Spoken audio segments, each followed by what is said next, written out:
This is Sylvie and welcome to my channel Eat and Travel with Sylvie. This is a place where I share with you tips to find vegetarian and vegan food across all cuisines and travel while having limited time and limited money. So welcome!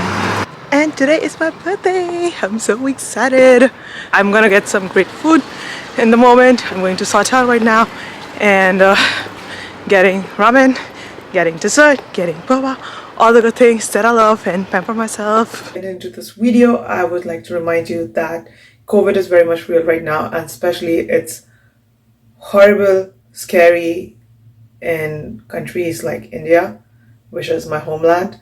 And I wanted to link some organizations below this video where you can donate and contribute in your own way to the situation. The country is lacking several oxygen concentrators right now. It needs resources, it needs vaccinations, it needs testing kits. There's a whole lot going on. We see 4 to 5 million cases per day. India has been at the forefront of providing vaccinations to more than half the world during the pandemic. So it only makes sense to show the support to the people who were showing support to us. And thank you, please.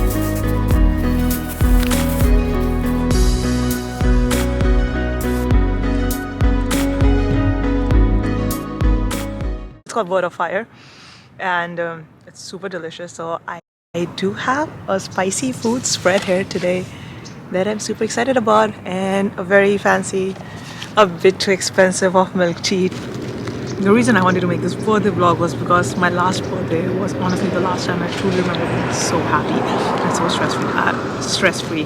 I had just started a new job, I had moved to a new house close to the beach, and my birthday celebration consisted of me and 2 of my really good friends, and we just made a bunch of spontaneous plans, one after the other. It was just the perfect ending to a very rough period. Cue January, right after the Christmas breaks, I walked into the office. I was so happy. I was finally over the imposter syndrome that gets over me every time I start a new job. But I had just finished a big project, so I was so happy about it. I'm like, okay, I've proven myself, you know, and proven myself to not just the co-worker, to me as well. And I had even done my makeup, and I was taking selfies on the bus because I was just feeling so me. And little did I know that I was going to be hit by a car that day with the news that my company was getting dissolved.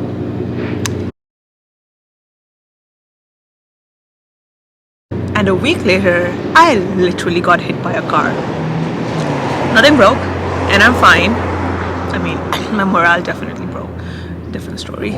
But the series of these unfortunate events did affect me. And this was the same week that I lost my coworker and desk mate to a road accident. Losing somebody so young and who was so full of life and lived his best life kind of made me rethink the whole cliche of like live your life like there's no tomorrow, live your best life today. So I tried doing that. So I was trying to find a job and I was trying to live my best life while internally I had super low morale, and with the visa restrictions over my head, obviously pressuring me to find a job ASAP because that's the international life. My emotions were just like all over the place. Like something was always bothering me, and I hate that feeling. Even when I took a spontaneous trip to Hawaii, I remember sitting outside Pearl Harbor and doing that. And I was like, okay, you know, but it will soon be figured out. It will be okay. But then came the pandemic.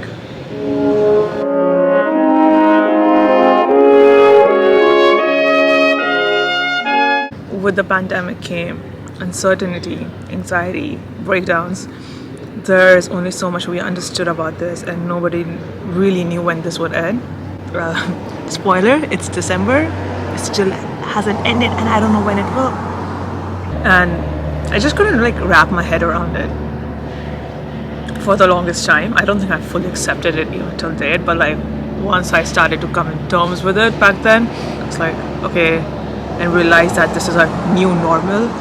For me, to be alone is nothing new, but there is a difference in between being just regular alone versus being pandemic alone.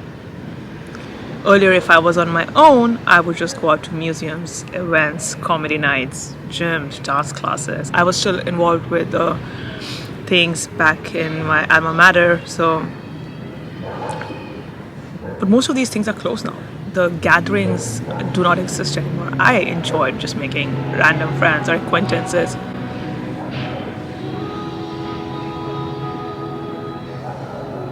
On top of that, a lot of my friends moved out of the city this year, so I couldn't do a lot of those socially distant hangouts, and that lack of social and physical interaction definitely took a toll on me. Honestly, I just miss hugging at this point. So this is killer noodles. They are known for their spicy noodles, and I used to get them a lot with my best friend Claire, so I have really good memories associated with this place. As you can see, they have like spicy level, they have the numbness level. I get 3, spicy level 6 because that's just me. And I get with soup. I shouldn't be joking about this, but I remember one time I went there and I ordered the highest level of spicy because that's how I roll. And there was a couple right next to us, and right after me, to the same server, they ordered like level 6 spicy, and the person was Caucasian. So the lady started being like the server is like, "Are you sure, sir, you will be handling it? It's like really, really spicy. Are you sure you can do it?" And I and my best friend was just like laughing, and it's like, she didn't say any of that thing to me. I just said like, "Oh yeah, get the highest spice level," and she's like, "Okay, sure." I still laugh about it to date because we all know where that is coming from. I can't be the only one who has realized we have like truly very limited number of friends and family that we actually like, and with other people I'm learning to create boundaries, something I never did before. Like I would never cut people off. I had a tendency to keep people around who hurt me because I always feel like, oh, a healthy dialogue or a civil conversation can solve most of the issues, and the connection I had with the person before is something that I can still maintain despite our temporary differences. But you know, that unfortunately doesn't work, and this difference in resolution styles have hurt me a lot of times. And but it wasn't until this year that the burden of those being hurt, those hurt emotions, felt so heavy. So I'm learning to create new boundaries as well. I was not one of those people who came out as a star in this quarantine. I'm not a TikTok star. I'm not Zoom. I'm not Chloe Ting for sure. I couldn't even do her 2-week program fully, let's be real. But I did learn how to cook, and I learned how to bake. And turns out baking is not as scary as I always deemed it to be. And it's a great way to distract yourself and also get a sweet product of your little efforts. I discovered my love for K-dramas. Thank you, Crash Landing on You. I have a whole other video about my love for K-dramas. I'm gonna put it in bio as soon as I'm done editing it. I know more board games than ever now because I've been having these regular game nights with my friends and family around the world. It's so much fun. And that being said, for more of my mental health, I also practiced mindfulness, meditation, journaling, and like every millennial in their mid-20s, self-help books. Okay, that last part is a lie. I just follow a bunch of therapists on TikTok, and I just badgered them with questions or during their live sessions because it's free to do so. And so far, I don't think I'm going to be one of those people who's going to laugh about the pandemic years from now. Yeah, so this year was for the books, and well, happy birthday to me. And I hope you guys are staying safe and taking care of yourself and just supporting each other in every way possible while being socially distant, of course. All my cooking stuff that I'm talking about, it's all on my Instagram, and I think you should follow it if you just want a lot of food recs from across cultures and traveling tips as well. So for more travel vlogs and food vlogs, hit that subscribe button, like, share, comment. What do you want to see next? And thank you for joining me on my birthday.